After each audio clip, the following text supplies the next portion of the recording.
When I say they're bloated, they're Hollywood movie level bloated. That is inexcusable and doesn't justify me paying you more. That only thing that tells me is that you are bad at your job. Your job is to budget the company's funds to find the most efficient way to make the best game possible. But instead, you have executives at these companies who think that the solution to every major problem when it comes to their big AAA franchise is to throw more money at it.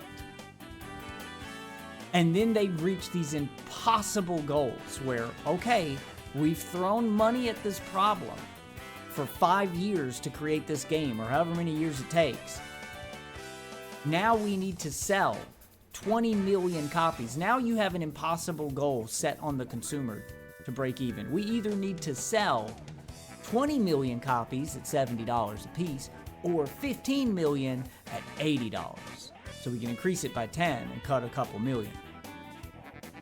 You guys are like setting yourselves up for failure and blaming us when it fails, and refusing to take the blame for your failure. And fanboys like the Nintendo fanboys,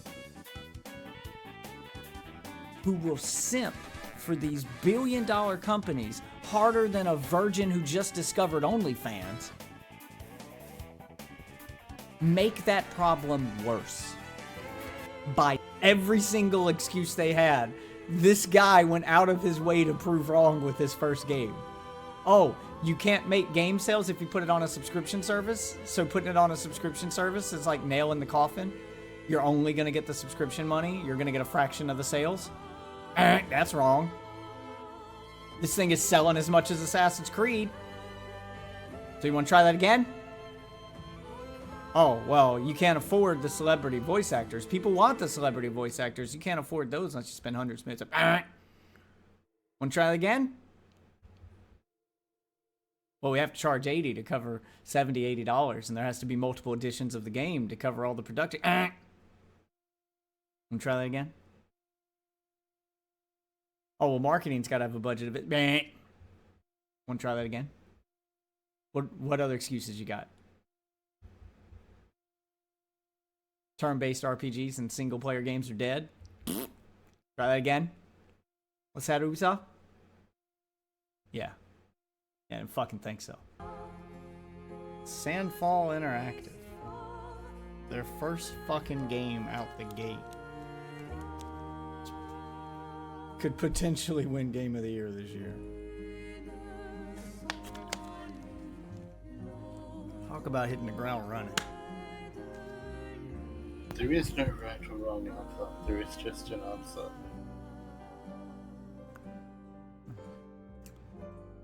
This game is living proof that the AAA industry has been fucking lying to you for a very long time. And Nintendo is doing it again right now. The increased cost of making a game is why they have to cost more. That's why Mario Kart World's gonna cost $80 fucking instead of $70. Why it's getting a price increase. And here comes this game, made by a former Ubisoft developer, junior developer, who tried to pitch this game to them and said it would take him 10 years to get them to make this game. They wouldn't even listen to his pitch until he was able to move up the ranks until he became a director. It would take him 10 years to get to pitch this game. So he quit, made it himself. With a composer he found on SoundCloud, a writer he found on Reddit, and some other developers he brought with him. A bunch of junior developers from Ubisoft, left to make the game they wanted to make. It's AAA quality, made with a small team, at a fraction of the cost. It tins with things like Final Fantasy VII Remake, sells for $50 and is on Game Pass.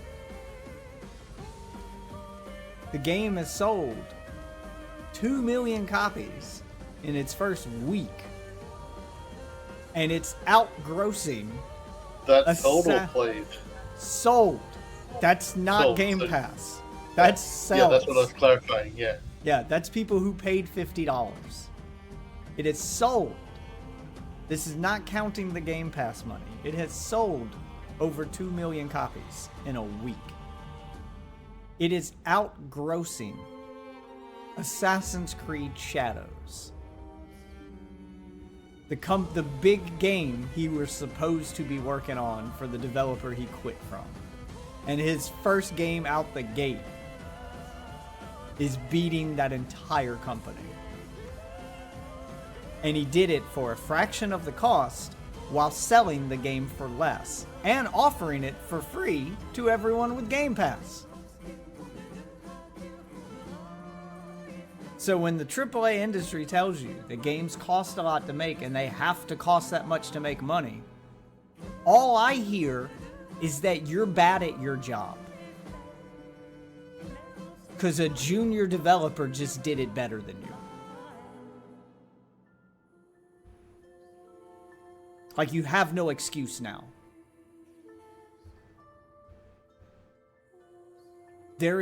You couldn't write a better way to prove them wrong than this. This is worst case scenario for Ubisoft. All their excuses, just no one's gonna listen to them anymore. Like, that's it. Like, their entire, like, executive board has to be sweating fucking bullets right now. Oh no, you'll still have people that'll listen to them. The fanboys. Oh, I'm sure. I'm not saying Assassin's Creed's not making money. But from a PR standpoint, this makes you look really bad.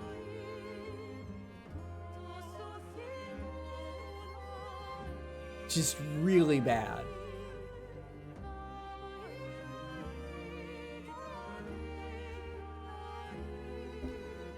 And I would say that they waste their money on stuff video games don't need. Like celebrity voice actors when you can get real voice actors for cheaper. But this even proves that wrong. Because the lead guy is voiced by fucking Daredevil. So they got a celebrity. The current one. Charlie Cox. Yeah. So they got Charlie fucking Cox. They got an MCU alumni. And managed to make the game for less. Like, I think this game had like a $10 million budget. And half of that probably went to Charlie Cox. Are you fucking kidding me? They managed to do everything you guys said is expensive and impossible to do without like hundreds of millions of dollars at a tenth of the cost. And sold the game for cheaper. While offering it for free as part of a subscription service. While taking the subscription service money too. Every single excuse they had, this guy went out of his way to prove wrong with his first game. Oh, you can't make game sales if you put it on a subscription service? So putting it on a subscription service is like nail in the coffin? You're only going to get the subscription money? You're going to get a fraction of the sales? That's wrong. This thing is selling as much as Assassin's Creed. So you want to try that again? Oh, well, you can't afford the celebrity voice actors. People want the celebrity voice actors. You can't afford those unless you spend hundreds of minutes. Want to try that again? Well, we have to charge $80 to cover $70, $80, and there has to be multiple editions of the game to cover all the production. Want to try that again? Oh, well, marketing's got to have a budget of it. Want to try that again? What other excuses you got? Turn-based RPGs and single-player games are dead? Try that again? What's that, Ubisoft? Yeah. Yeah, I fucking think so. Like, it's it. You're done. Like, every single thing you've used as a justification for all your business practices over the course of the last 10 years, one game proved wrong. With your own developers at that. So you can't even say that they don't understand the business. They worked for you. Like, you couldn't write a better way to prove a company wrong. It's insane.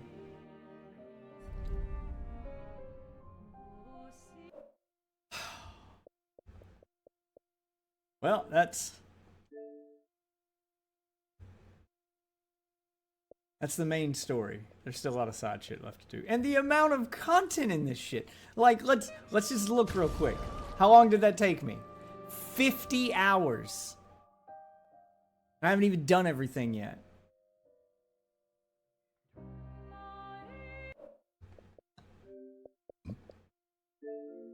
Because that was the big complaint the last time an indie studio did something like this. Because everybody pointed at Hellblade as a fucking AAA indie game proving the industry wrong. And everyone's like, yeah, but you can beat the game in like 4 hours. If they made a full featured game like a AAA studio did, then it would cost us. Yeah, well, this one did.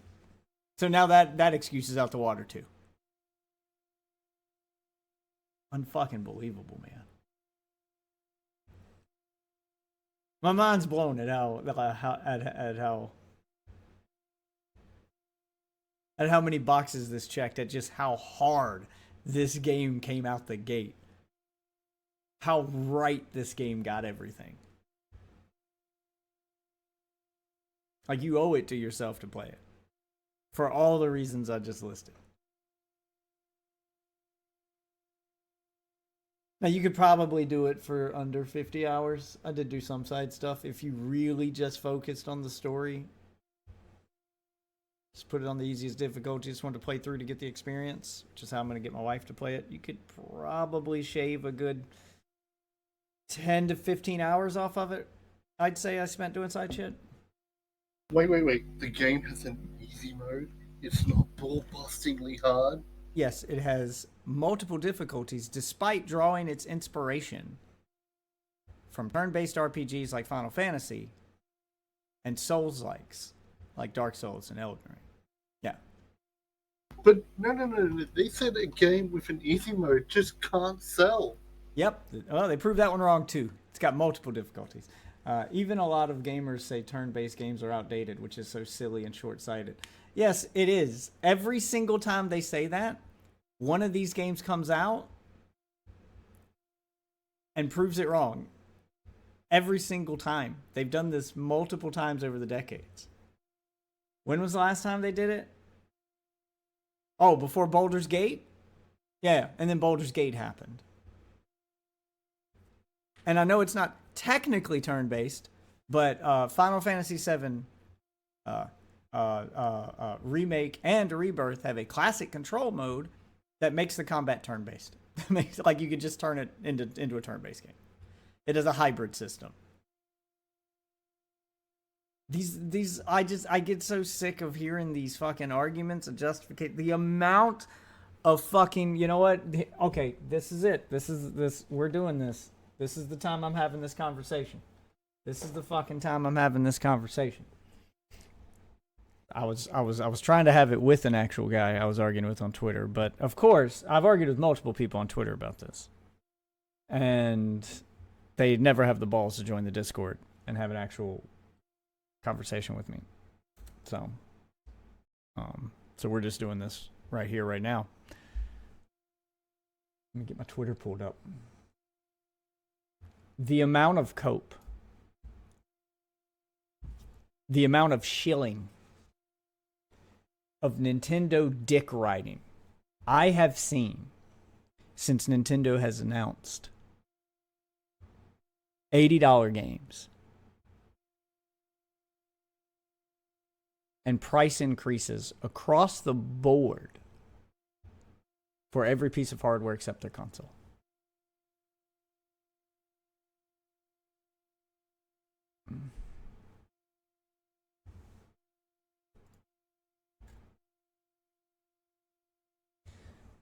It's insane. Speaking of turn-based, Chrono Trigger, yeah, a remake of Chrono Trigger needs to be. I love Nintendo games, but their fans are another level of copium. Look, normally I leave their fans alone and I just have a good laugh at them. But this time, their copium comes with a price tag we're all going to have to pay. So I'm just going to call out to bullshit every time I see it now. I get it. I'm a drop in the bucket. I probably can't prevent the market from changing by myself. But God damn it, I can try.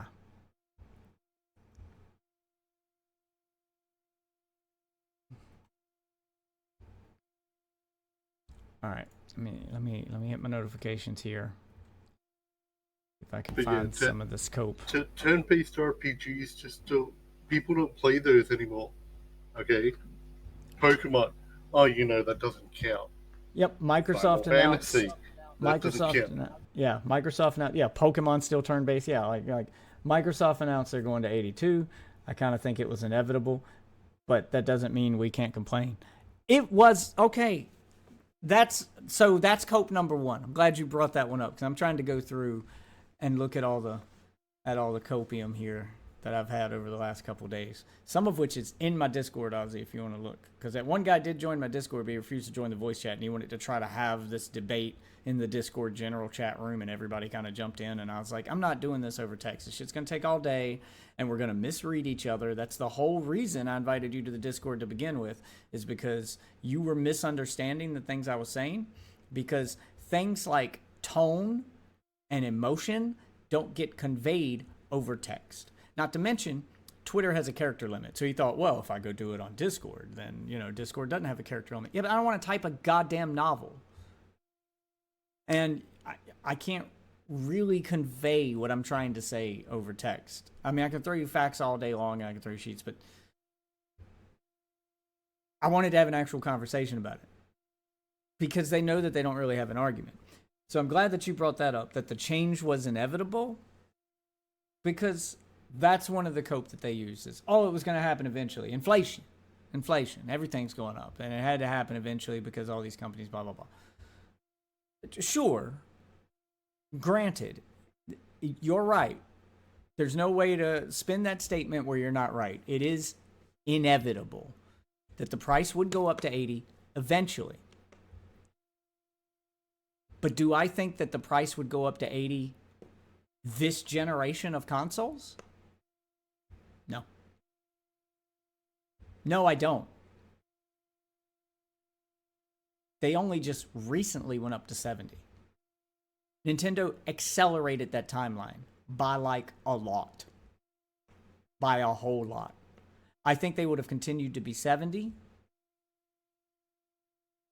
clean through until at least the mid-life cycle of the PlayStation 6. Because it hasn't been long since we had an increase to 70, and they stayed at 60 for a very long time. So people weren't ready. It was way too soon for another change. I think they would have continued doing what they were doing to try to offset those costs if it really was more expensive. But then Expedition 33 happened, and that proved all of their little things that are too expensive to make bullshit out the water. Because what they do now is they offer you the base game at 70. But they lock off some of the content. Or it's got day one DLC or some other bullshit. Yeah, like they find other ways to try to suck that money out of you. DLC, battle passes, etc. But if you cut out publisher greed and release games that weren't bloated and over budgeted, they could keep costs down. You're right about that. Yeah, massively keep costs down. When I say bloated, I mean like weird. I really hate the cope. I really hate that everyone's accepted that excuse without questioning it. That's the part that gets me. Like, you're being told that you have to front the bill for their bad decisions, that they don't know how to budget or properly manage a game, and because of that, I have to pay more? Like, at what point do you say no? Like, you should, if you're asking me for $80 for a game when we just recently got an increase to 70 within the last few years, within one console generation, and you're going to tell me that I need to start paying more again because games cost too much to make, then you need to start telling me how much it costs to make your game. You need to justify that by showing your hand with some transparency. Mario Kart World told you it's going to cost $80 because it's got $80 worth of content and it costs a lot to make. But Nintendo has yet to release the budget for any of their games. They don't tell you how much it costs to make those games. I'd bet dollars to donuts that Mario Kart World wasn't that much more expensive to make than Mario Kart 8. It was definitely more expensive, but not massively more expensive. And it definitely didn't cost as much to make as some of these other games that justify their price, their $70 price tag. Halo Infinite cost $500 million. $500 million is the budget on Halo Infinite. You can just Google that and it'll come right up, because props to Microsoft. They will at least release their budget sheets. Here, have a fucking look. Knock yourself out. Here we go. Halo Infinite budget. Right fucking here. $500 million. $500 million. Making it one of the most expensive video games ever. Concord cost $460 million, and it died in 11 days. When I say they're bloated, they're Hollywood movie level bloated. That is inexcusable and doesn't justify me paying you more. That only thing that tells me is that you are bad at your job. Your job is to budget the company's funds to find the most efficient way to make the best game possible.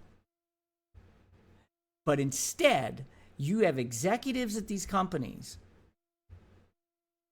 who think that the solution to every major problem when it comes to their big AAA franchise is to throw more money at it. And then they reach these impossible goals where, okay, we've thrown money at this problem for 5 years to create this game, or however many years it takes. Now we need to sell 20 million copies. Now you have an impossible goal set on the consumer to break even. We either need to sell 20 million copies at $70 a piece, or 15 million at $80. So we can increase it by 10 and cut a couple million. You guys are like setting yourselves up for failure and blaming us when it fails, and refusing to take the blame for your failure. And fanboys like the Nintendo fanboys, who will simp for these billion-dollar companies harder than a virgin who just discovered OnlyFans, make that problem worse by leaps and bounds. We've all thought it was cute and cringe and laughable for the Nintendo fans to act the way they act for too long. We've excused their behavior for too long. I'd argue we've enabled it. And now that's come back to bite us in the ass, because Nintendo finally got one little taste of success and decided that they were going to push the envelope. The only thing that has kept Nintendo's company afloat since the dawn of the fucking PlayStation, since the console war between PlayStation and Xbox began, is the fact that they were the family-friendly, affordable option. They were never someone's only console. They were always that console you got extra. Very few people own a Wii and nothing else. Very few people owned a GameCube and nothing else. They were never the home console that you owned. They were the companion piece to the competition. You bought it for Nintendo games, and you could only afford to do that because it was cheaper. They were your gaming side chick. Yeah, you could afford to buy a GameCube. I remember when GameCube sold for $100. Brand new, not used. They sold them for $100. I was working at GameStop when the GameCube came out. Back in college. I remember. It didn't take long until that console dropped in price. It was very budget friendly. And they've done this in the past. I'll give you another prime example. Nintendo has built their brand on being both family friendly and affordable. They're the console your grandma buys for you. And if you buy it yourself, it's the console you bought after you bought the PlayStation. You can't afford to buy a PlayStation and an Xbox. Or Xbox. Yeah, well, you can't afford to buy a PlayStation and an Xbox, or vice versa. But you can afford to buy one of those major consoles and maybe a DS. Maybe a Wii U, maybe a Wii, maybe GameCube. You can afford to buy the Nintendo console on the side because it was cheap. And you could usually get it cheap, and they frequently went on sale. They've tried this once before. I was working at GameStop when this happened too, and I remembered it, and I was one of the idiots who fell for it. So that's why I remember it so well. Because I remember the rage I felt and how piss poor their reaction to it was. So,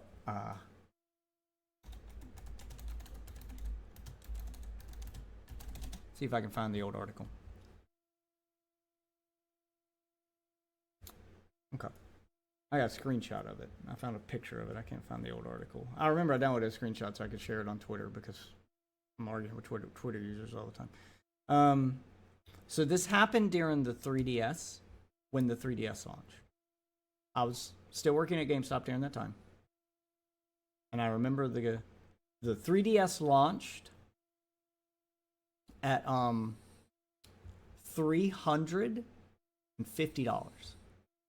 It was almost as much as an Xbox or a PlayStation was at the time. There it is. Okay. The launch of the 3DS. The 3DS launched at $350. And this is a screenshot from 2011. This article is from 2011. They not only raised the price of their consoles, because the original DS was relatively cheap. And then the DS Lite happened and it was even cheaper. And that's what made that system so successful. The 3DS launched at... Nintendo's gone through this cycle before, where they've got a little taste of success and they try to push the envelope. They get a little greedy. And every other time except the Switch, it's backfired. Which means it should have backfired on the Switch too, but people have fallen for it, and now we're all going to pay the price. I warned about this every single time, by the way, and what would happen if it ever succeeded. It happened with the 3DS. It launched at $350, almost as much as a home console for a handheld. It was as much, if not more than it was more than the Vita at the time. And it failed miserably. Within 2 months of the system launching, Nintendo dropped the price of the 3DS to almost in half and rewarded people who bought it at full price by giving them 20 free games. That's what you got. Now, it sounds like a lot, but 10 of those games were virtual console games. So they were just classic games. And then the other 10, it was like 7 of those were Nintendo Select games. I don't even think they were all 3DS games. I think some of them were DS games because the 3DS was backward compatible. So I remember I had one of those launch consoles. I paid the $350 for it. As a GameStop employee, I got a discount, and I fell for the hype. I got excited about it, and I bought it. I was in college at the time, had nothing else to spend money on, so fuck it, I bought it. Instant buyer's remorse. It wasn't as good as I thought it would be. The 3D function hurt my eyes. It wasn't that much of an upgrade over a DS, in all honesty. The original 3DS. And ultimately, 3DS. The 3D function was really never used. Yeah, and it was, of course, never used. So I had buyer's remorse, and I was going to trade it in or return it because I'm an employee, so I was just going to do a return on it and then buy it again when the price dropped. But then they announced that anyone who owned a 3DS launch model, now this was tied to the system, not to your account. Nintendo still hadn't figured out how the internet worked at the time, so you didn't have an account. Your account was on the system. If you ever switched systems, you had to either migrate all that data from that system over, or you had to make a new account. You had to make a new username and get a new friend code. So it was tied to the system serial number. They were known as ambassador systems. And if you had an ambassador system, they eventually started selling for a lot on eBay as collector's items. Wish not I held on to mine. But yeah, it basically would download an ambassador package. It was all digital games. And load them into a folder on your home screen called Ambassador, and it was gold, and it was shiny, and it made you feel special. But it contained like 10 regular Nintendo games, Excitebike, Super Mario World.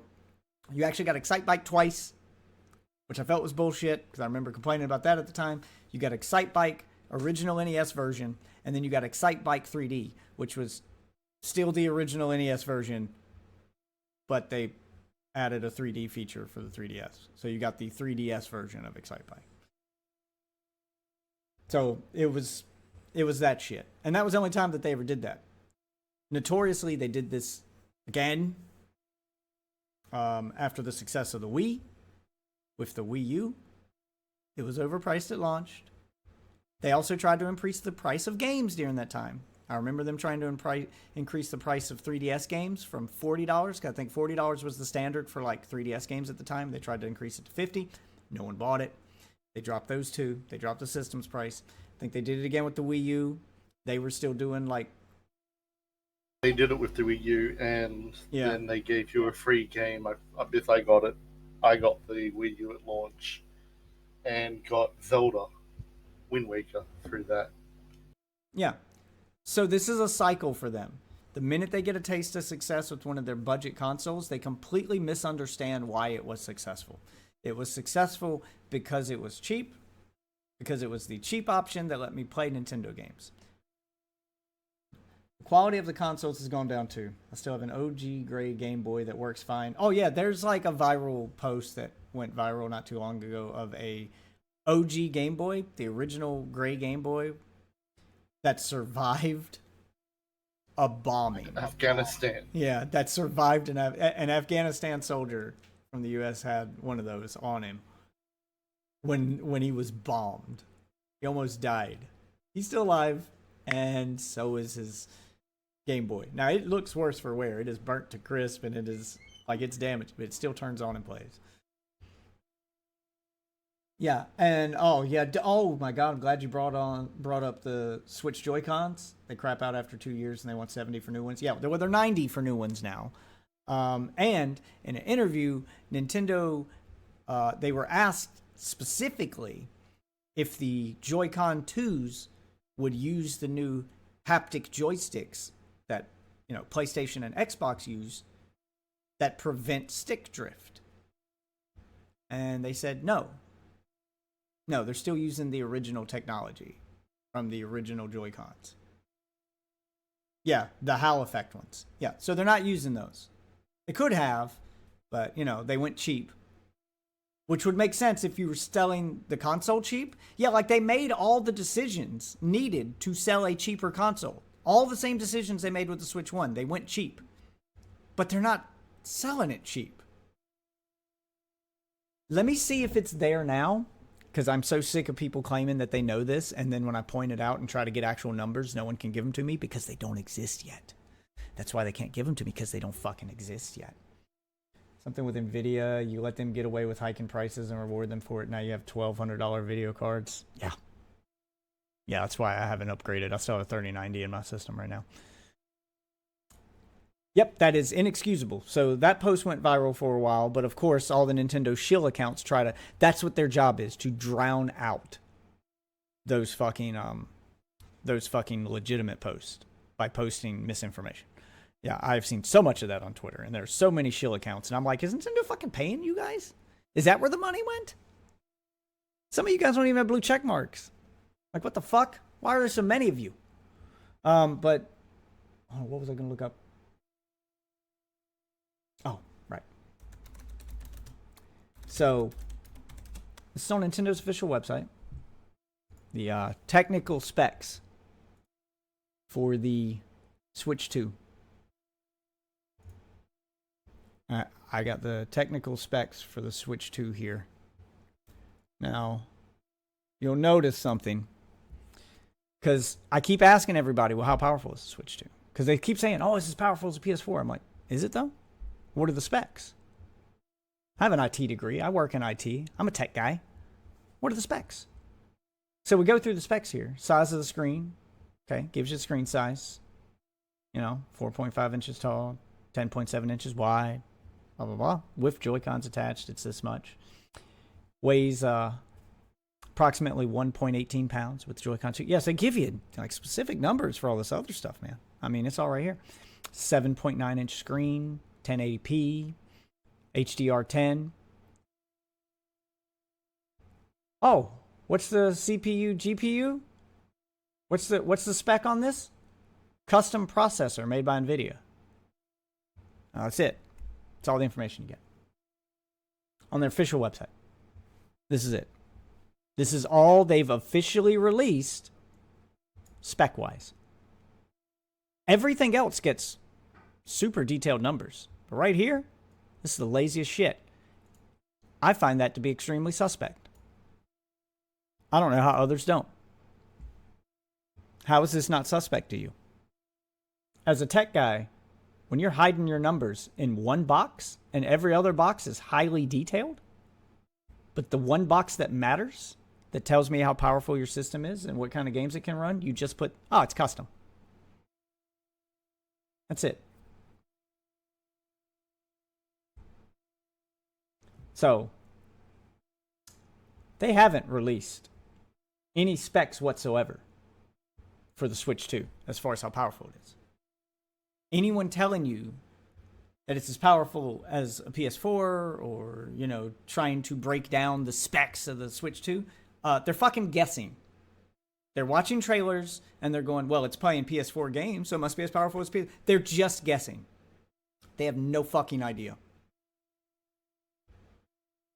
Strange that they don't say at least how much memory it has. Yeah, it says nothing.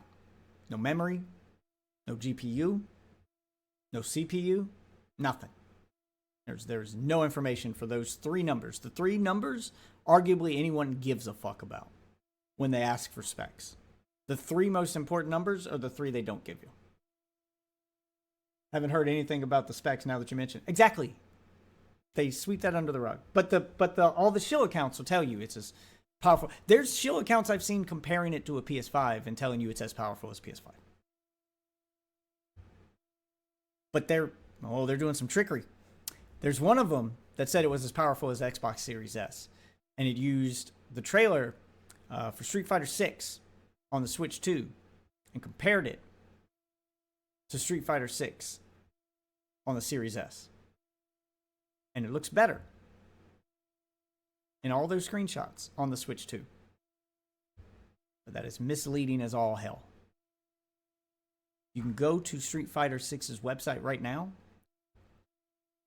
and they currently address it on their Twitter and on their website that there is a known issue with the Street Fighter 6, with the Series S version. Series S specifically. It doesn't look like this on Series X, but the Series S version of Street Fighter 6 specifically has a known bug where sometimes it will not load the entire textures for the characters or the backgrounds. It will load the first layer only, which makes them look low resolution. So they are purposefully grabbing screenshots of that glitch when it happens to compare to the Switch 2. That's why you will only ever see Street Fighter 6 compared on the Series S to the Switch 2 and not the PS5 or the Series X version.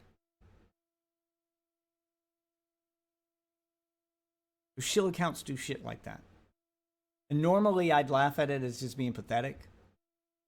But again, they are all acting as free marketing for an overpriced console that is going to, or already has at this point, raised the price of games for the entire industry. So even if you're not a Nintendo fan and you set this one out, you still got punished. We are all paying the price for their shilling, for their simping. And I don't understand how more people aren't mad about this. I genuinely do not understand.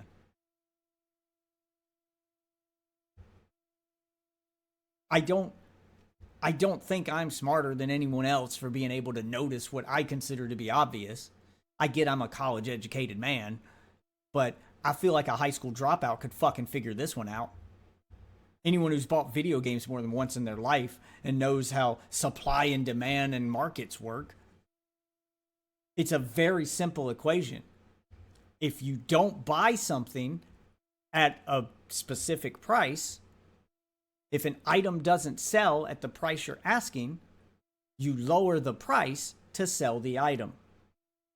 Simple. This is ninth grade level economics, guys. I cannot believe I'm having to explain this to so many people. Do they not teach that in school anymore? Like, I get the American education system is shit, but do they really not teach that in school anymore? Simple fucking supply and demand? That you can't sell a gallon of milk for $10, no one's going to buy it? Like, there comes a point on a graph where if you charge too much, people stop buying. And if you stop buying an item because it costs too much, they lower the price so that they can sell it, because selling some of the item or a lot of the item at a lower price is better than selling none of the item at a higher price. It doesn't sound like fucking rocket surgery to me here. Just, they're in a bit of a tough spot with competitors like Steam Deck too. They don't necessarily own the market this gen. Steam Deck's taking a good bit of the market. I'd say that their biggest competitor, and they're lucky. They're absolutely fucking lucky that this market is unregulated trash and isn't pushed harder. I said this for years during the Switch 1's life cycle. And I have two Switch 1s. This right here in my fucking hand is probably as powerful as a Switch 2. My cell phone. If you've got, when the Switch 1 was out, if you had a brand new cell phone, like a flagship phone, not a budget phone, but you got a contract and you got a good cell phone made after the year 2015, you had a device more powerful than the Switch 1. The Switch 1 was running 2015 cell phone hardware. And it launched in 2017. Like, it was already outdated when it launched. That's how it was so cheap. And the Switch 2 is probably in the same boat.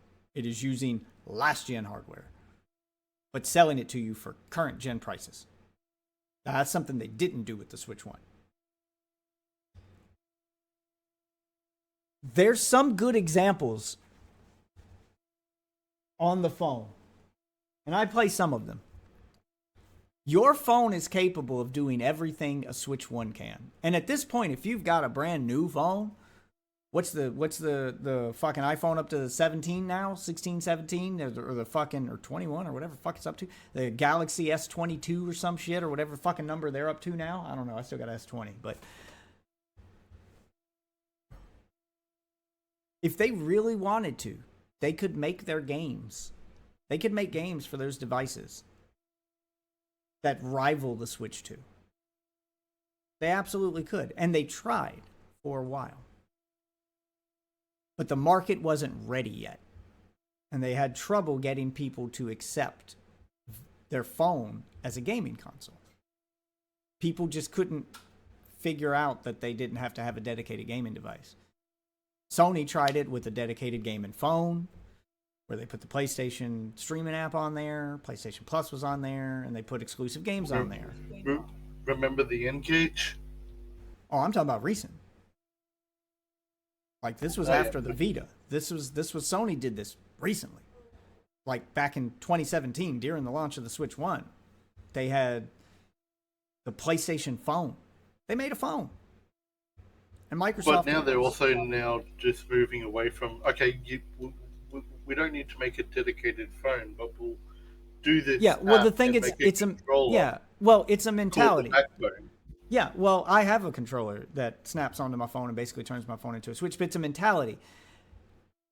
People have been trained to think that their phones are weaker than they are, so they think phone games have to be simple and stupid. Because when they tried to make good phone games, it was hard to get the market to understand that your phone can also be a gaming console. Your phone, like, people just weren't ready. People were still getting used to smartphones. They weren't understanding what they were capable of doing. Most of the market didn't think about their phone as a gaming device yet. Because when games first came out for the phone, there were quite a few AAA games that had phone versions. Street Fighter 4 had a phone version. The full-fledged Street Fighter 4 that you could buy for $40. And there were several others. I think Resident Evil 4 had one. There were several other games that got ported to cell phones in their entirety when they launched. And the phone was just an option. And people just weren't buying the phone versions. They just weren't thinking of their phone as a gaming device. When in reality, you already have the phone. So if you wanted a mobile gaming device that played modern games, the phone would be the cheapest option, even cheaper than a Switch. All you'd have to do is buy a controller if you wanted a dedicated controller to snap onto the side of it. Phones just have Bluetooth. You could just use your Xbox controller. You don't even have to buy a controller. But if you wanted a controller, you buy a controller, and then you buy the games. And the games are often cheaper. Street Fighter 4 was $60 on console, but $40 on your phone. And it's the same game. And you can do that right now. The only games I play on my phone are just real video games. I don't play mobile games. I play normal video games on my phone. I'm not saying I don't game on my phone. I don't play like fucking Candy Crush and shit. I don't play money hungry, mobile casinos disguised as video games. I play actual games. If you play Fortnite on your phone right now, you get the same Fortnite that you get on your console. It's the same game. You log into your same account. You can cross-play with your friends on console. It's the same game. And I have tested it. I fired up Fortnite on my phone and held it next to my Switch while my daughter's playing on my Switch. So the two of us are playing Fortnite together on the go. I gave her my Switch and I signed in on my phone. The game looks and runs better, loads faster on my fucking phone than it did on the Switch. Same's true with Minecraft. It's the same. It's the same version of Minecraft you get on the Switch, on the Xbox, on the PlayStation. It's the same game. Cross-play and everything. So you can get the console versions of these games on phones if they really wanted to put them there. That's Nintendo's biggest competition. And it is, you want to talk about inevitable? It is only a matter of time before the market realizes that, before the consumers are ready for that. It's already starting to happen with games like Fortnite and Minecraft. Call of Duty Warzone is on mobile now. PUBG got a mobile version. Some of them get mobile versions that are separate, but they look and play the same as their console counterparts, but they're console games. Warzone is the same game. Any progress you make playing Warzone mobile, Call of Duty Warzone mobile on your phone, any progress you make on that battle pass is transfers to the main game. It's the same battle pass. I don't think it has crossplay. I don't think you can play phone versus PC, but your progress is shared. Your cosmetics are shared. It's the same account. It's the same shit. It's the same game. They're just keeping it separate, I guess, for, fairness reasons. They don't want phone players to have to play against console players. But that's a little more serious of a competitive game than Fortnite. But you get my point. It's only a matter of time before specifically the West figures out that their phone is a better gaming handheld than anything they've made, than most things that are out on the market now. You don't need to buy a Switch. The only thing you're gonna get better than a current phone is a PC. Yeah, or Steam Deck, which is a PC. But yeah, once they figure out that their phones can do that, and this is a device they have with them all the time, all they gotta do is remember to bring a controller. Korea's already figured this out. Mobile gaming is the top way to play video games in Korea. And China. Like, their side of the world is already figuring this out. I think even in Japan, it's becoming super popular with mobile devices. Like, mobile game sales are through the roof in those countries. It's only a matter of time before the West catches up and figures it out. That's their biggest competition. So back to what I was saying. They made the Mario Kart full game and it's full of microtransactions bullshit. Yeah, because they made an actual... Because they're taking advantage of that market. Because why port... They absolutely could have put Mario Kart 8 on your phone. There's no reason they couldn't. That's a Wii U game. They could have put it on your phone. But instead they made Mario Kart Mobile. Because they can fill it with microtransactions and pay-to-win garbage. Greed stopped them from letting your phone be a good device for gaming. Yep, a regular port would have done gangbusters, but it wouldn't have done billions. And right now, the players are too stupid to understand that they don't have to accept this, so they do. It's only a matter of time before they figure it out, though. It's just going to take a few companies going, we're just going to give you the game on mobile. As a mobile option, here you go. People who really want to compete with Nintendo, it's going to be a few companies, a few AAA companies that say, fuck it, let's make a mobile version. Let's show them that they don't need the Switch. It's only a matter of time before that happens. I've been saying this for years, and I stand by it to this day, even with the Switch 2 right around the corner. I think the only thing, and if you're a Nintendo fan because every Nintendo fan says that they're a fan for the same fucking reason. The games. There are no Nintendo hardware fans. No one misses doing this with the Wiimote. Okay? No one misses holding a tablet controller on the Wii U. No one misses the spaceship controller from the fucking N64. No one's a fan of Nintendo hardware for its gimmicks. They put up with the gimmicks for the games. The games are why you're fans of Nintendo. When you ask any Nintendo fan why they're a fan of Nintendo, they go, oh, Mario, Metroid, Zelda. They don't go, man, I really like that the Joy-Con 2's a mouse. No one's fucking saying that. So the only thing holding back Nintendo's games right now is Nintendo. I said this years ago, and I think they should still do it now. Stop wasting your money on hardware. You are kneecapping your developers. You are forcing them to forever make their games constrained by outdated hardware. Do you have any idea?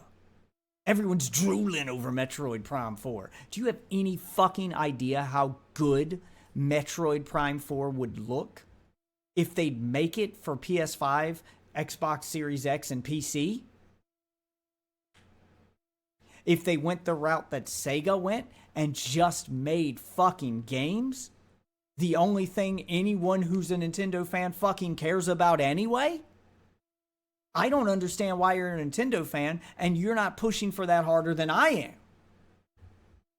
That's the thing you love, being nerfed by hardware you don't need. You should be angrier at that than I am. Hell, just think of how good a Metroid would be with keyboard controls. I know how good a Metroid game would be with keyboard controls. I know how good Breath of the Wild looks in 4K 120 FPS. I know how good that looks because I emulated it on my PC and saw it.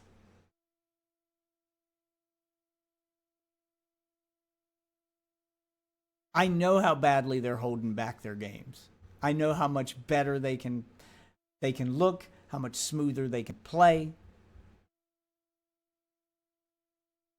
And if you really wanted people to have a handheld option for those games, since you don't make systems anymore, if you went the video game route, then make phone ports of those games. You know you can do it. Or just put them on Steam Deck. Easy. Yeah, put them on Steam Deck, or if you really wanted everybody to be able to play them, put them on a phone.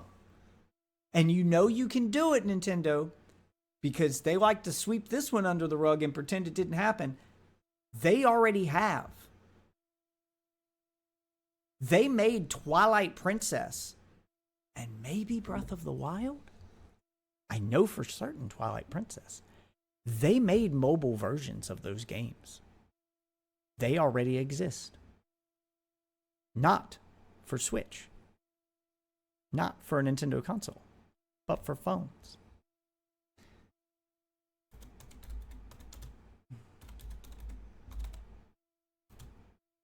Let's see if I can remember which one it was. Yeah, it was Twilight Princess. Did they do Breath of the Wild? No, the Breath of the Wild one got canceled.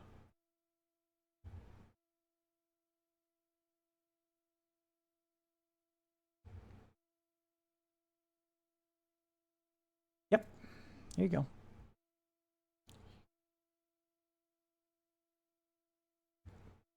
Here you go. Check this shit out.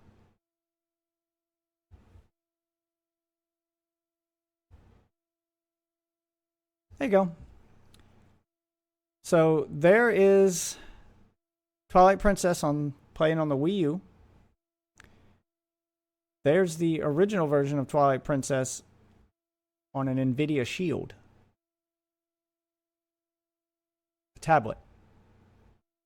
And there's the 2019 update for it. Look how much better it looks in the Wii U version.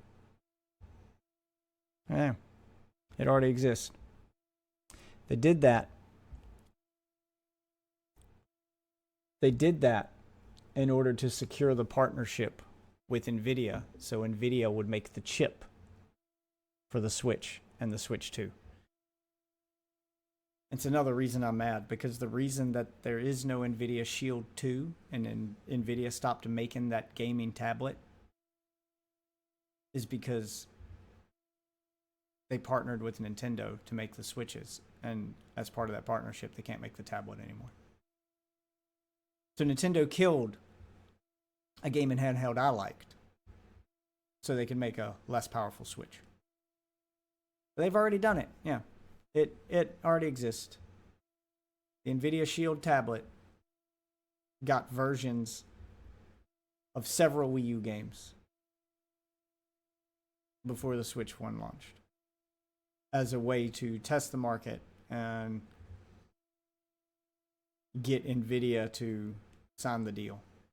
But in doing so, in testing the market, they proved that mobile hardware can play these games. Because obviously, if it's on an NVIDIA Shield runs Android, that means that it's an Android version of the game. And yes, people have already figured out how to get that version of the game playing on other devices other than the NVIDIA Shield.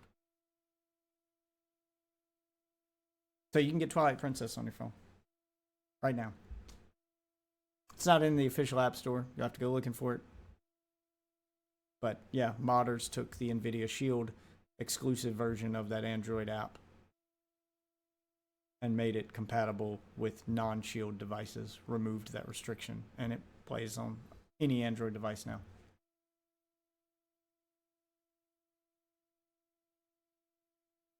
Nintendo's worst enemy is Nintendo, Or rather, Nintendo fans' worst enemy is Nintendo. Every single franchise they love would be 100 times better if it weren't kneecapped by their shitty consoles, by their outdated hardware. Hell, I'd actually reverse that statement. Nintendo worst enemy is its fans. Oh, no, it's definitely not. Their fans just allowed them to sell $80 games. Nintendo's best blessing is its fans. They are constantly doing free PR statements for them, free advertisement for them, and running free defense for them. Nintendo fans. The studio. Kneecapping it rather than allowing it to grow into the modern culture. They don't need their games to grow into the modern culture. This is what they want. They want their games to be a generation behind because they're cheaper to make and they can make more money off of them. And as long as their fans are still impressed with 5-year-old shit, then they'll keep selling it to them. Yeah, their fans are their biggest blessing. They get away with way more than any other company would ever get away with because of their fans. Nintendo's fans' biggest enemy is Nintendo, is the company that they love, because they are just taking advantage of them left and right. Every single game they love would be so much better if it weren't kneecapped by that console. Even with the Switch 2 coming out soon, you're still getting generation-old versions of those games. And Metroid Prime 4 still has a Switch 1 version, so they definitely made it for Switch 1 first, and then applied some upgrades for Switch 2. So even it is severely hampered based compared to what it could be. You could have a Metroid game competing with the likes of Halo and Call of Duty. But instead, it's this niche thing for Nintendo fans only.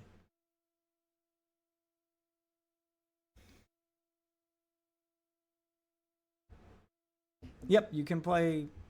I think the games that got released for the Nvidia Shield, it was 3 or 4. It wasn't a lot. They did 3 or 4 Wii U games, got ported to Android to entice Nvidia and to teach Nvidia to make a chip specifically for Nintendo, to get them to sign that deal. It was Twilight Princess, Mario Kart 8, Smash Brothers? I want to say Smash Brothers. And I think a Kirby game. All got Switch port. All got Android ports.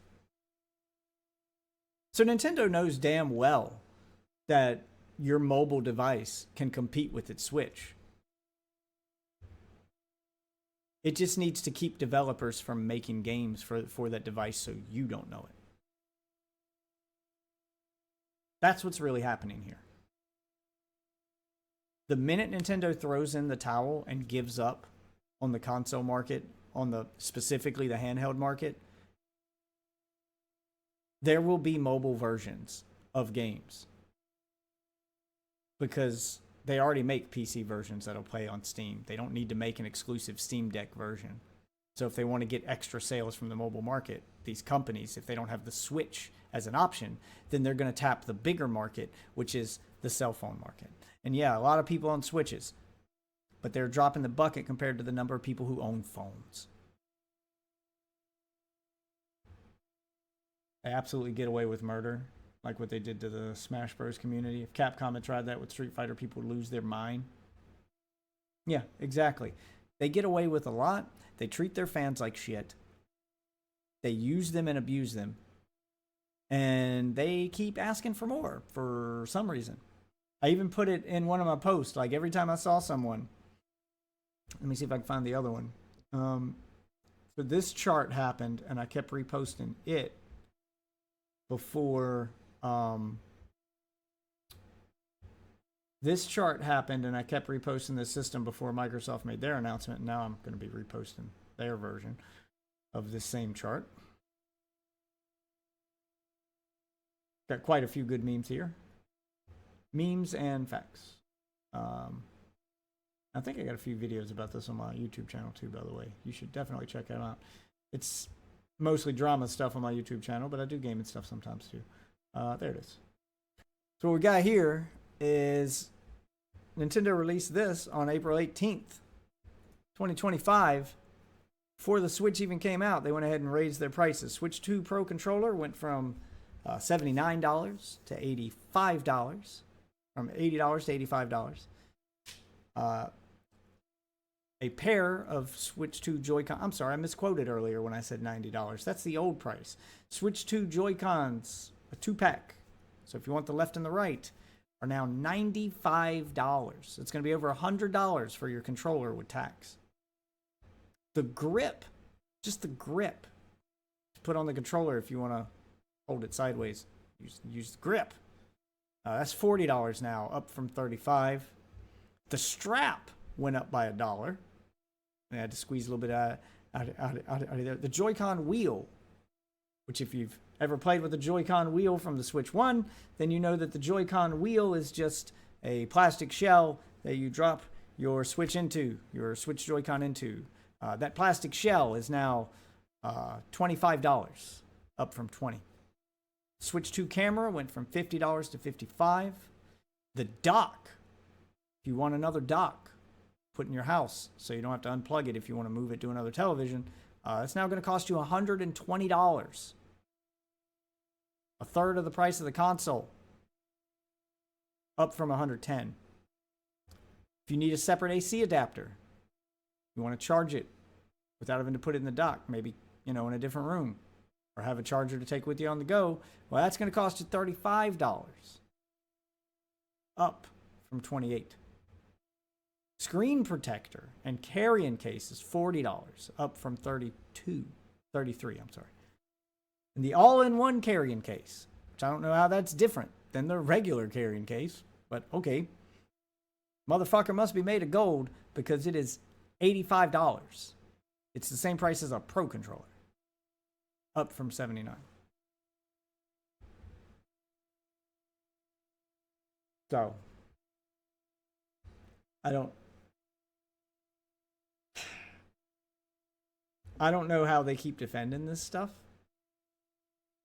because Nintendo is just going all in on milking this for this launch for all it's worth, which makes me think the system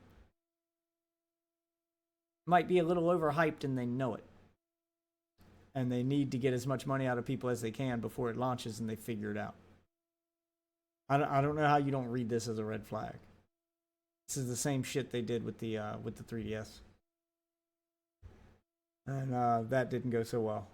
But this time it's working. It's finally working. They finally trained that audience. I called this shit years ago. And no one listened. No one listened. And now we're all going to be paying the price for it. So, and the worst part is $80 games might not even be. Okay, here's a picture of the last time they tried this and how badly it failed. Okay? Let's look at this one.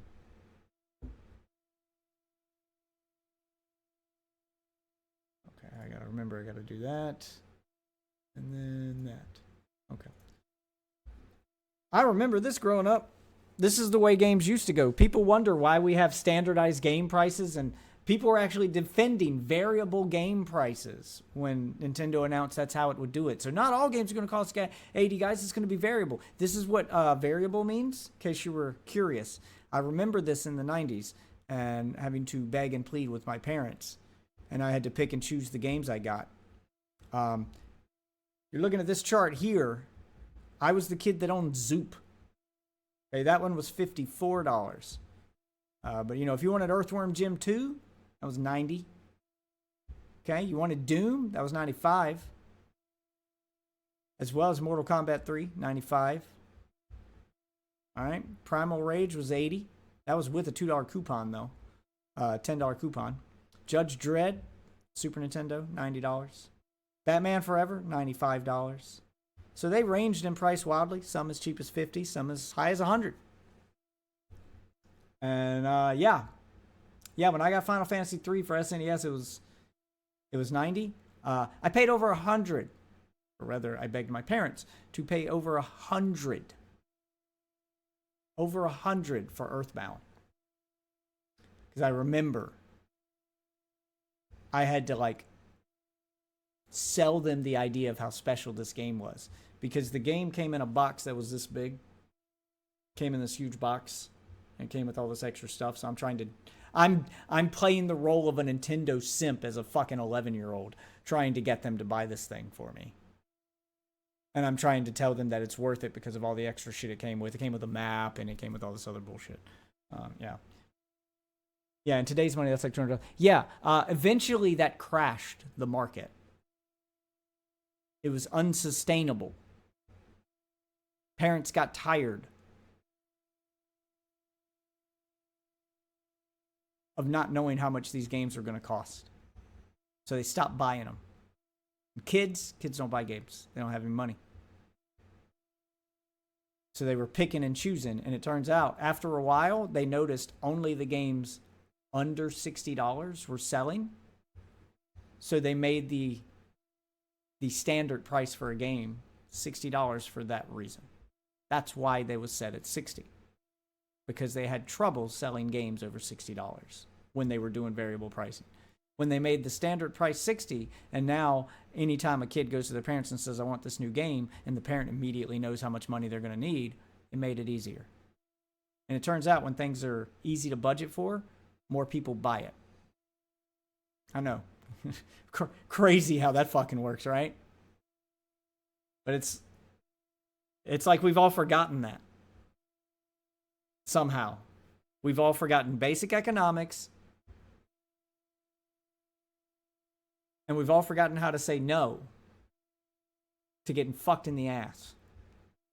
Because every time I saw one of those people posting about the Switch 2, I would post about I would post that chart with the increase in prices when they talk about pre-orders are open now, guys. And I'd be like, don't forget to pick up these items. Oh, and while you're there, also get lube. You guys might want to pick up a bottle of lube while you're there. You know, safety first, guys. I don't want you to hurt yourselves. Because you're getting fucked. Nintendo's fucking you with no lube if you let them. Which, like I said, normally I wouldn't bitch and rant about. I wouldn't care. This is all video game shit at the end of the day, and I'm a grown man. But unlike you kids, I have to pay for my games with my hard-earned money because I'm a grown man. And now, your obsessive fandom is costing me money. So yes, I'm angry. It's affecting me now. I was fine letting you have your own little bubble, having your own little corner over there to play in, kids. I was fine waiting to buy, this stuff when it dropped in price. Because Nintendo is, as Ozzy put it, my side bitch console. I don't need to buy Nintendo games when they drop. I can wait till they go on sale. I can wait till I can find a used copy off Craigslist or something if Nintendo doesn't want to put them on sale. I don't have to buy them from Nintendo. I'll go buy a used copy. I'll wait. That brings me to another point. I guess we can't do that either. Because it turns out a lot of those games that they're selling you aren't actually on the game cards.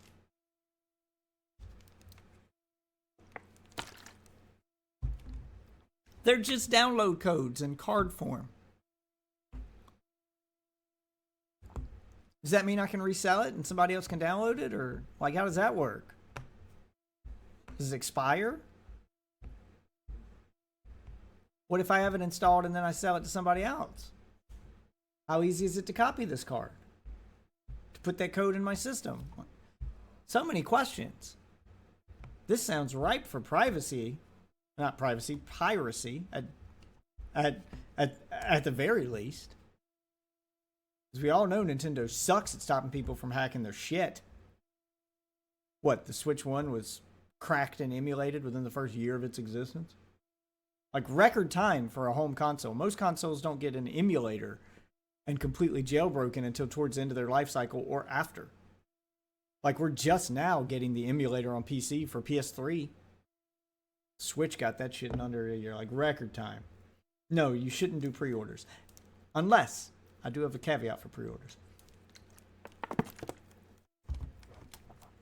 So I have general rules that I think the gaming industry would be better if everyone followed, that I preach on my stream all the time.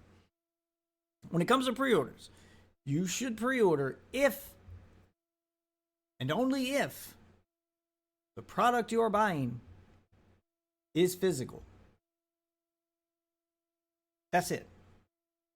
You should never pre-order a digital good. Now, I don't mean a physical copy of a game that you can also buy digitally, because those are never really going to sell out.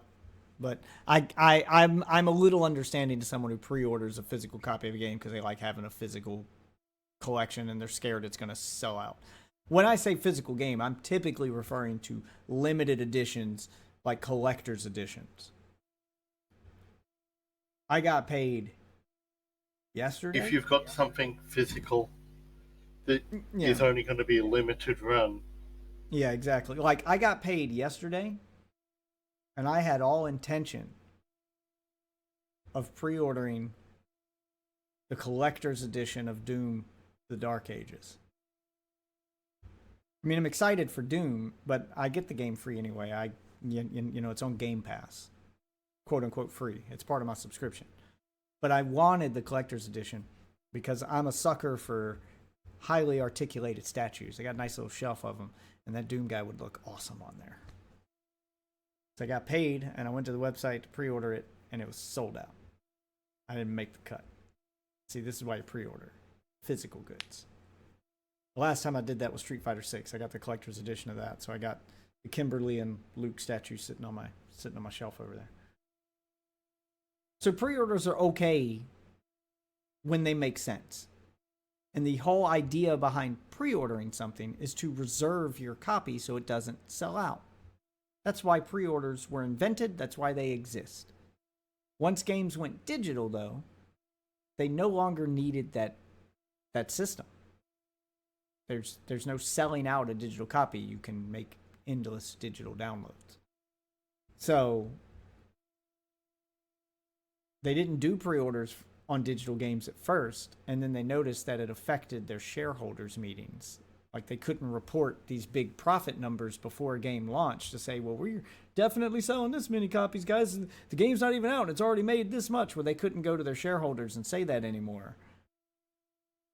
And that hurt their CEO bonuses and their paychecks. So they had to do something to get the people to pre-order things that didn't make sense, because it doesn't make sense to pre-order a digital game. So they started pretty much bribing you to pre-order. Pre-order bonuses, early access, quote unquote early access. It's not early access. The first day the game is available to the public is its launch date. People who pre-ordered aren't getting to play it early. They're playing it at launch. Because once it's available to the public, it's launch, dude. They're not playing it early. Everyone who didn't pre-order is playing it late. There's no other way to look at that. Because now I got to spend a week avoiding Twitter and Twitch and YouTube so I don't get a game I like spoiled because you let them, quote unquote, play it early. No, they're not getting rewarded. I'm getting punished. That's the way you look at that, because that's what that is. You try to avoid add-ons and microtransactions. I don't tell people, I don't like the all or nothing attitude. Like, you should buy add-ons. You should buy microtransactions, and you should buy DLC when it makes sense to do so. You should support the business practices that you want to see more of. So, if you see a microtransaction in a game, a cosmetic, and it's $3 to $5, and that's an acceptable price to you, then buy it. Absolutely, reward that. They gave you the appropriate content at the appropriate price. But when you log into Call of Duty and you see Seth fucking Rogen selling for $30, well, maybe don't buy that one. I don't think Seth Rogen in the flesh is worth $30. I definitely don't want a digital version. Jesus Christ. Same thing with add-ons. If the add-on is providing you enough content to justify the price tag, pay for it. And they'll start adjusting their prices accordingly if everyone did that. But somehow they've trained an entire generation of gamers to have this mindset that the company tells them what it costs and that's what they have to pay. I saw that in comment sections on fucking Twitter when they announced the $80 games. Kids were in the comment section going, "Oh well, games are $80 now, guys. We're cooked. Guess I'm pre-ordering Mario Kart. Now I gotta pay." They're acting like they have to buy it at that price. They act like that's it. The price is what they say it is. And that's not how that works. The price is what you say it is as the consumer. They can charge whatever they want. But if no one buys Mario Kart at $100, guess what? They're going to lower the price until you buy it. You tell them what price is acceptable by not buying it until it reaches an acceptable price. Again, Economics 101, they teach this shit in the 9th grade. Also, just remember that they're not also selling Mario Kart at $80 or whatever. They're increasing it to $80. At launch, they're selling Mario Kart for $50. Well, yeah, as long as you get it with the bundle. Yeah, but if they're you get selling it for $50. Yeah, but that's a limited time thing. So, yeah, but that's what I'm saying. I don't call that the price of the game though. That's a promotion. So when someone gives you a free sample at a grocery store, gives you a pack of Oreos for free as a free sample, that doesn't mean the price of Oreos is free and then they increased it to $3. They ran a promotion to get you hooked on their product. They took a loss. Now, do I think that they're taking a loss? The first hit is free. Yeah. Do I think they're taking a loss by selling it at $50 and bundling it with the console? No. I think that they're probably breaking even. $50 for the game is probably breaking even. $60 is probably making profit. $70 is definitely making profit. But they're willing to take a loss on their profit from the game in order to sell more systems. That's what that is. So that's a promotion, and that's why it's a limited time thing. Oh, speaking of stuff that they're charging for, like, they completely just fucked that one up. They shouldn't be charging. I mean, Mario should be a promotional thing. It should be an add-on. It should be something in addition to. What should come with every single Switch 2 on the fucking planet is Switch 2 Welcome Tour. How the fuck are we charging for a tutorial, guys? How are there people defending this company charging you for the system's tutorial?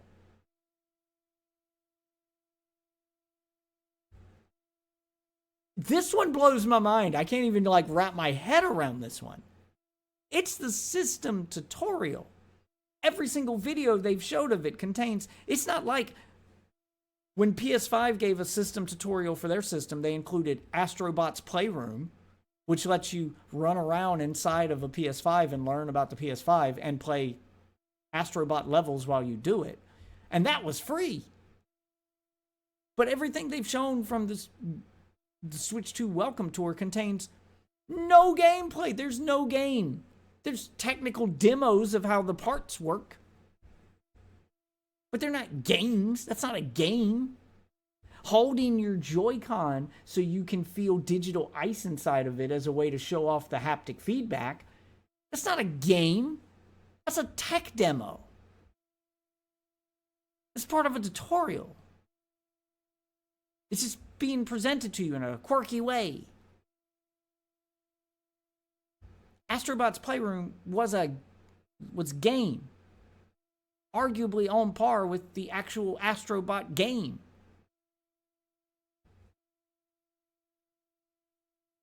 Like, their greed is on full display, and these guys are lapping it up.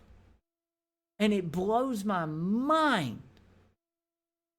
That one felt like Nintendo just testing the waters to see what they can get away with. That one felt like Nintendo was purposefully saying fuck you to their fans. You'll buy whatever we tell you to. And you know what? They will. They were right. They're defending it and buying it. That was just Nintendo hubris on full display. as I've said, the medium, I'm not even going to say happy medium, just the standard medium, in the at the very bare minimum. I agree with you that it should be free with the gameplay, the console itself. But if you don't want to do that, the next step back, the very medium, is that it's part of the Subscription. Your subscription service. Glad you brought that one up. Because speaking of the subscription service, the tech demo is one thing. That was just Nintendo swinging its dick around and fucking shoving it down your throat and being like, you'll pay for what we tell you to, bitch. That was just them being, that was pure fucking ego. But since he brought up the subscription service, since I'm going to be bitching about Nintendo, let's talk about that now. Let's talk about how Nintendo took 20 fucking years to figure out how the internet works and put voice chat on their console. They're 20 years late to the voice chat game. And now they're introducing voice chat on their console at a time when every console has voice chat for free. Not only for free, but multiple voice chat options. You can just straight up use Discord on your console now if you don't want to use their own provided built-in voice chat. Voice chat isn't a thing we've had to pay for years. And Nintendo includes a dedicated button on its controller for voice chat that you have to pay a subscription to press. The only console in 2025 that is charging you to talk to your friends. And no one is going to use the voice chat. They're just going to use Discord. The only thing that is... Yeah, but Nintendo doesn't have Discord. In that... So, we'll do Discord the way we're doing it now. You'll be playing on your Switch while you've got your computer up and talking through Discord on your computer. Yeah, we're so used to not having it that why would we pay for it? But those people who already have a subscription might actually use it, but I don't see it being used much because they're like, why are you charging for this? And you're not including Discord because, again, you're the family-friendly console who wants to keep family safe, so you made your own version of Discord for Nintendo Switch. It looks like it runs at 2 frames per second, but that's another story. Which, props to them for being honest in their trailers, I guess, because they put that choppy fucking video feed on full display for everyone to see. But I see it. Yeah, that was the only interesting thing for it. But that's also on Discord. Yeah, it's just Discord. Only now you have to pay for it. So the people who already have a subscription might use it for a little while, but eventually they're just going to go back to the Discord. Discord's so dominant and it's so easily accessible on every fucking device that having one device where you can't use it means you're just going to hook Discord up to your phone. Like you're just Discord has a mobile phone, app. computer, just iPad. Especially after like you play like your 5th or 6th game of Smash Brothers or Mario Kart or whatever, and you enter a room that has voice chat on, and it's just fucking 6 and 7-year-olds screaming at you relentlessly. You're just gonna end up turning voice chat off and be like, well, this ain't worth using, and then you're just gonna go back to Discord like I do with Call of Duty, because I'm a streamer. I can't leave voice chat on in Call of Duty. Every time I load into a game, there's gonna be 50 N-words and racial slurs screamed at me, and my stream's gonna get banned. So I just don't. I just stick to Discord. Are you kidding me? Call of Duty lobbies, man. Like everyone knows, the built-in voice chat's kind of shit, which is why we don't want to pay for it. Yeah, it'll be a novelty thing that people will use at first and then quit. Mark my words. That's what's gonna happen with that. Just like every other gimmick they've thrown out that's been too little, too late. Like when they first introduced, like they keep shoving motion controls down your throat. People use them at first. They're cool novelty, and then you get tired of them. This is why Skyward Sword was the least selling Zelda game in the franchise. Not because it was a bad game. It was a good game. They proved that when they ported it to Switch with normal big boy controls. It was because when you had to play it on Wii, after an hour of running around doing this, every time you want to swing your sword, you go, I don't want to fucking do this anymore. It's just, it's a terrible way to play Zelda. I couldn't get through it. I got through it, finally, when they ported it to Switch and let me just use a controller like a normal fucking human being. Yeah, like, there's motion controls make sense for games that only use motion controls. Like, they made sense for Wii Sports, but no one's playing Wii Sports for 6 hours at a time. Like, that's a 15-minute... Like, those are 15-minute experiences. It's a fun little gimmick to play around with. You have some fun with your friends. They're party games. And then that's it. You don't want to play a full-fledged game using nothing but motion controls. Unless... There's one exception to that rule. Unless you're in VR. Because when you're in VR, playing with a regular controller feels unnatural. Because you're physically in the game world when you're in VR. So moving your hands around feels like you're just there. It makes sense. And even then, I couldn't do like 6 hours at a time. I'd do a couple hours of Half-Life Alyx and then put it down and come back to it. Half-Life Alyx is a damn good game. Hot take, Resident Evil 4 was goated on Wiimotes, and I'll die on that hill.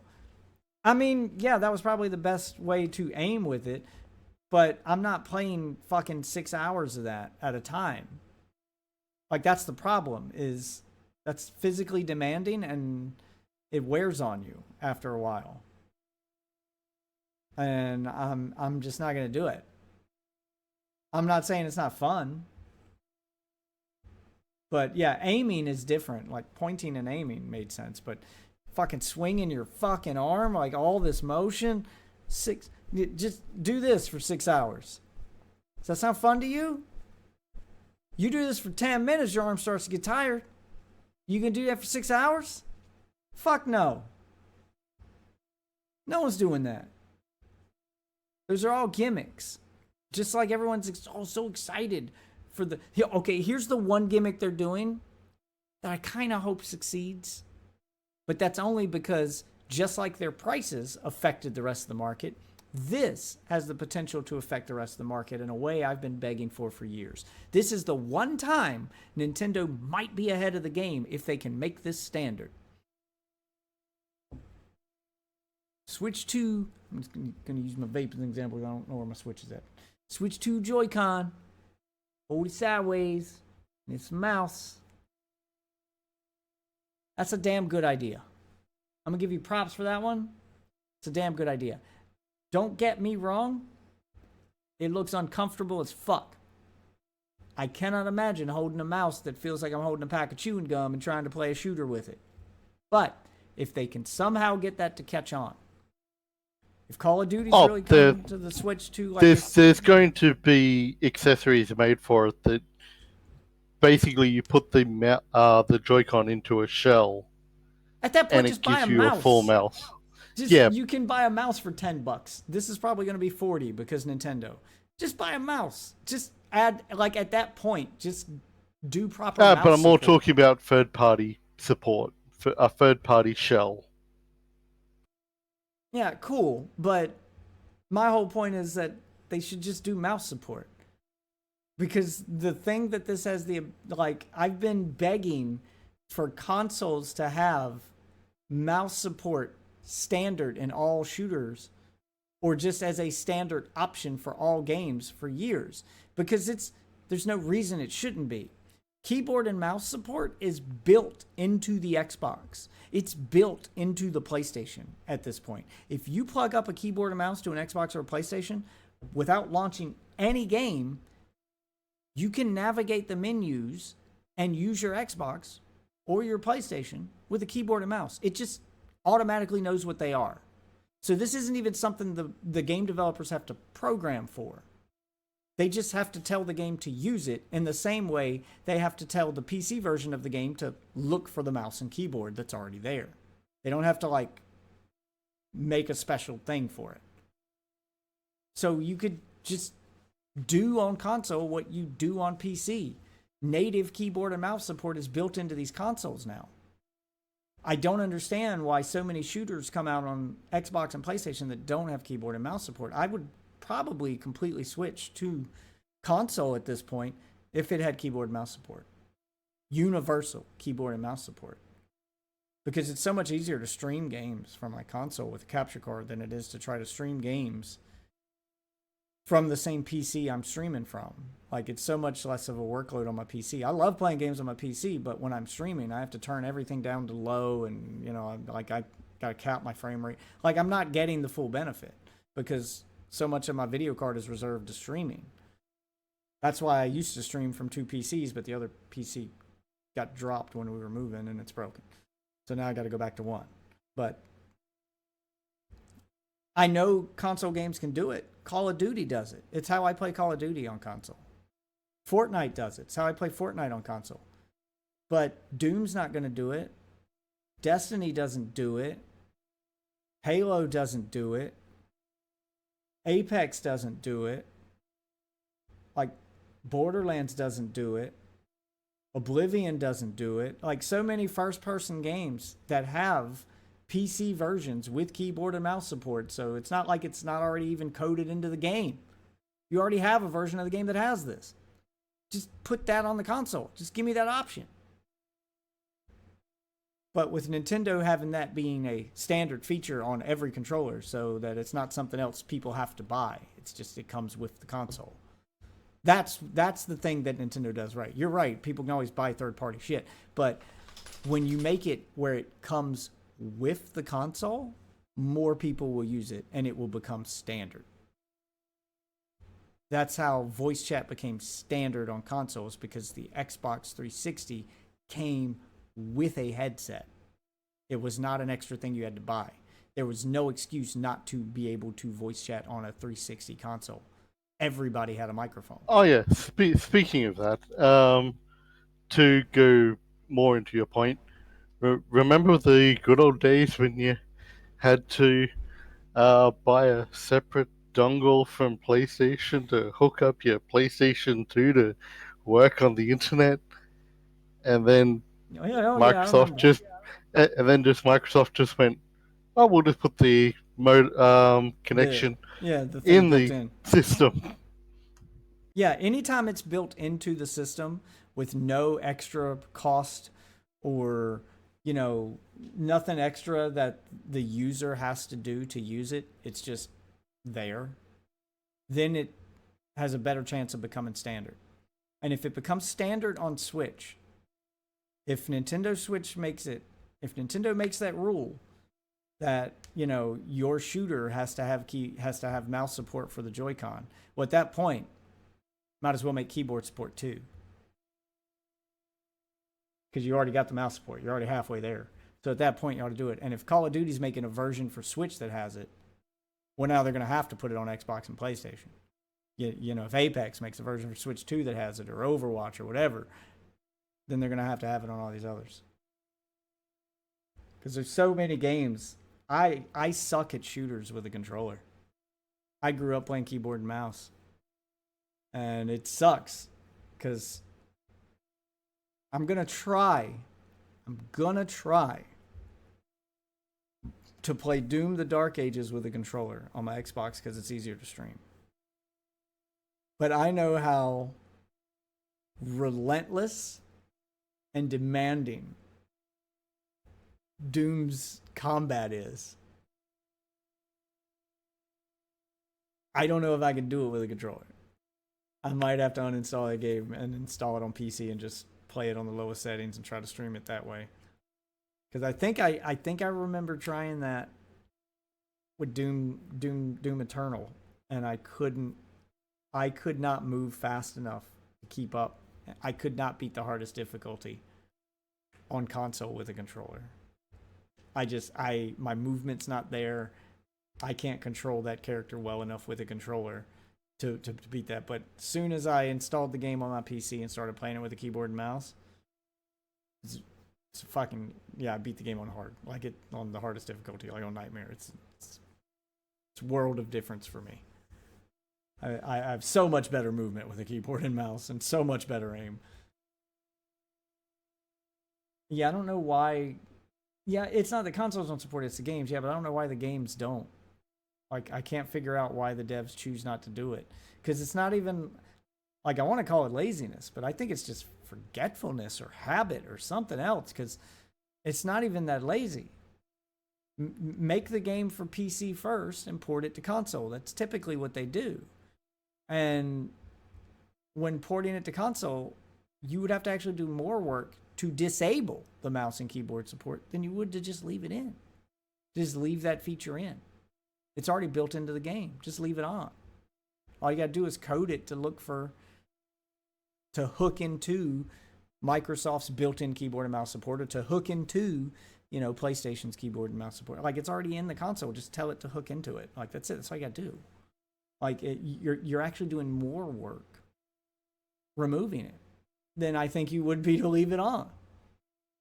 Like, you're changing one line of code. Instead of telling it to look for a USB blah, blah, blah on Windows, you're telling it to look for this feature on console. Like, that's it. It does kind of cause a rift in the user base on, like, a competitive game. Like, mouse and keyboard players will have a slight advantage over controller. That depends on what game it is, because if you ask Call of Duty players, they would tell you controller players have a huge advantage right now because of aim assist. But that's a conversation for another day. But yeah, it makes no sense to not have it, which, to Call of Duty's credit, it has it on console. It makes no sense to separate your player base by what system they're on, instead of separating them by what input method they're using, if you're trying to keep it fair. Because you can play with the controller on PC. But if you're cross-playing on console with people on PC in a game like Apex, well, they have the option of keyboard and mouse and controller, and you don't. So shouldn't you be separating based on controller users? So then you can still match with people on PC if it detects they're using a controller, and not match with the people playing with keyboard and mouse. And vice versa.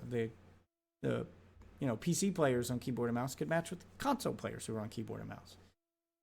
You still get all the benefits of crossplay with the bigger audience, and it's more fair. So, like, I don't get where their mind's at like that. Yeah, I don't know. I don't know how it could be money plus laziness. Like, I don't know how it would cost them money, and I don't know how it would be lazy. Like, it's a decision I genuinely can't wrap my head around when a company makes that decision. Because some companies don't, and it doesn't cost them anything extra, and it doesn't delay the games any to leave it in. Like, Call of Duty updates for console. Call of Duty launched on console same day as PC. It's not like they had to delay the game to add that feature in or something. It's not like it took them any extra development time. It's not costing them any extra money.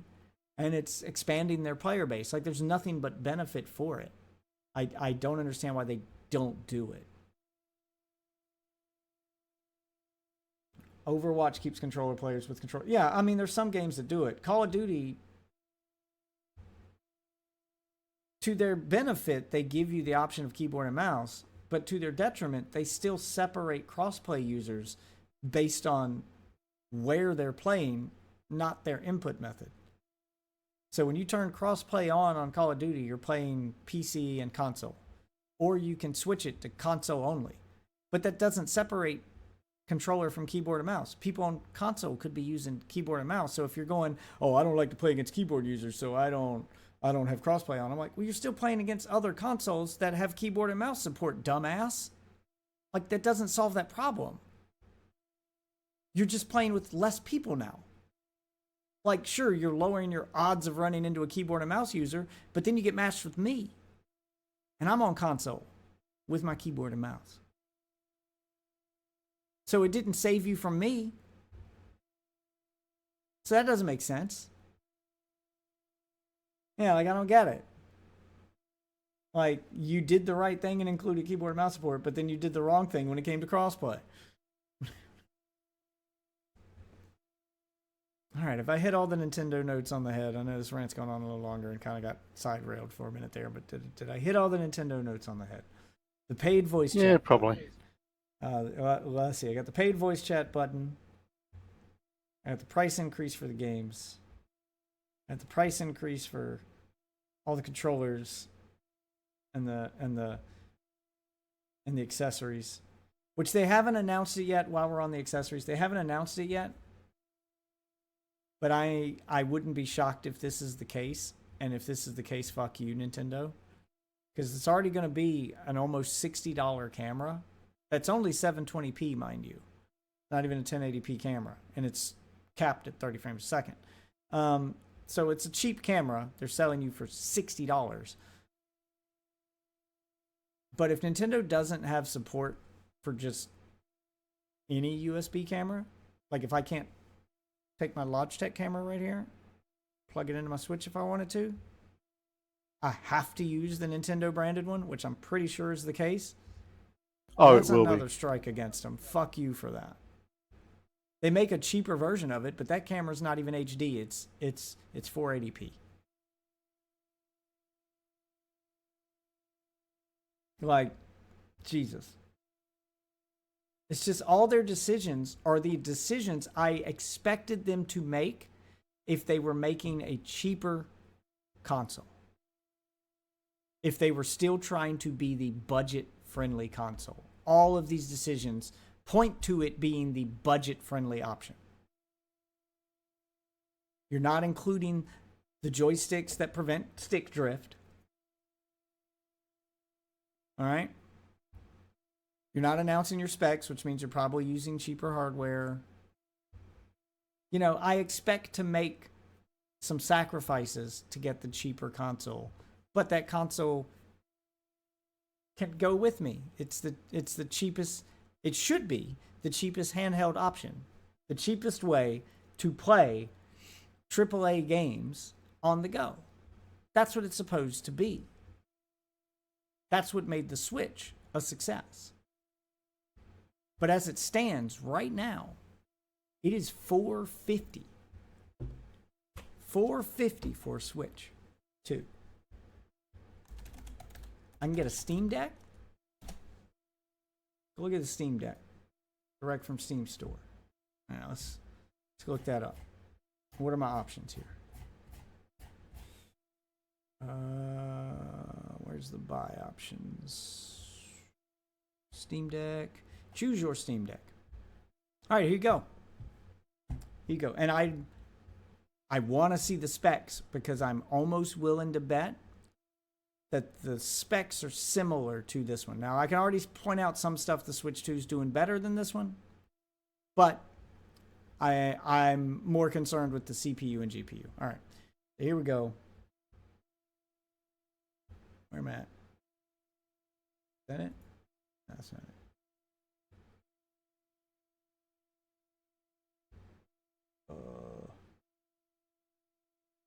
Hold on. Oh, okay, there we go. Okay, there you go. Steam Deck, choose your Steam Deck options. At the absolute lowest option, I can get a Steam Deck today, right now, for $50 less than a Switch 2. Now, to the Switch 2's credit, this Steam Deck won't do 120 frames per second. It looks like that's about the only thing it won't do that the Switch 2 does. Maybe the HDR. I don't know. This doesn't say anything about HDR. Yeah, it doesn't do the HDR. So, it doesn't do HDR, and it doesn't do 120 frames per second. But I'm very skeptical of Switches. Yeah, and then you go down. This is what a tech specs page should look like. You go and you look at the specs for it, and they give you APU, CPU, GPU, regular and boosted, RAM, right there, right down to how many channels it's got, what speed it is. That's what it should tell you. That's what a specs page should look like. So, there's some features the Switch 2 will have that this doesn't have, but I'm very skeptical of Switch 2's. I'm very skeptical of the Switch 2's 120 FPS mode that they're bragging about, because They've been very very specific with their wording,